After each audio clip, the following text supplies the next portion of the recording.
Off now!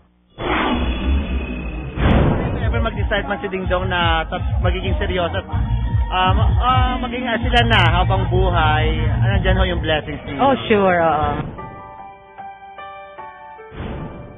Nitong nakaraang Sabado sa last taping day ng Darna, isang Thanksgiving party para sa cast at crew ang binuo ng produksyon nito.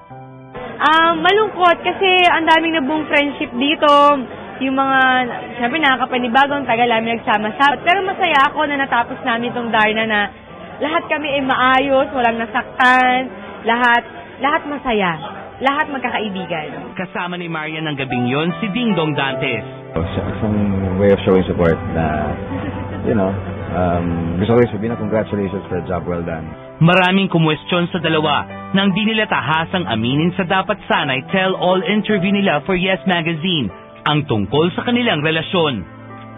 Pero nitong linggo, sa book run na pinangunahan ni Dingdong, nakapanayam ng Star Talk ang ina ng aktor at nagpahayag naman ito ng suporta sa relasyon ng dalawa.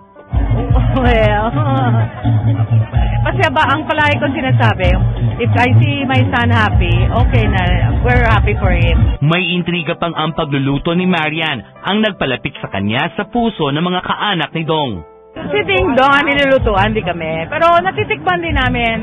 Pinadadalan din kami. At kung sakaling magdesisyon ang dalawa na gawin ng panghabang buhay ang kanilang pagsasama, ito ang sagot ng ina ni Dingdong. Oh, sure. Nitong Martes na abutan pa ng Star Talk ang dalawa bago ito tumulak patungong Dubai at Doha, Qatar for a series of shows kasama sina Regine Velasquez at Ogie Alcacid. Ang good news, mukhang tuloy na rin sa Madrid, Spain ang dalawa. Yep. Yes. Ang pagbisita ni Marian sa amang 5 taon na nitong di nakikita ang pangunahing pakay ng dalawa sa pagtungo sa Espanya. Oo hindi lang din papa ko. Siyempre pinaka-importante dyan yung papa ko. Pero yung lola ko, tsaka yung lolo ko, kasi ako yung unang apo sa papa ko So makikita ko sila. At mukhang sa aeroplano pa aabutan ng dalawa ng Valentine's Day. Sa aeroplano? Oo, nakahanda na yung mga mesa doon. Tsaka yung Hindi doon, malamang sa himpapawid doon kami mag-Valentine. Ako? Wala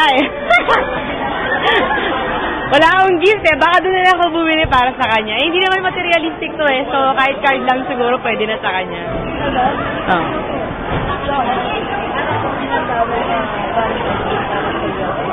Sa kanya? Nabigay niya na. Nabigay niya na. Doon mo ko kompleto.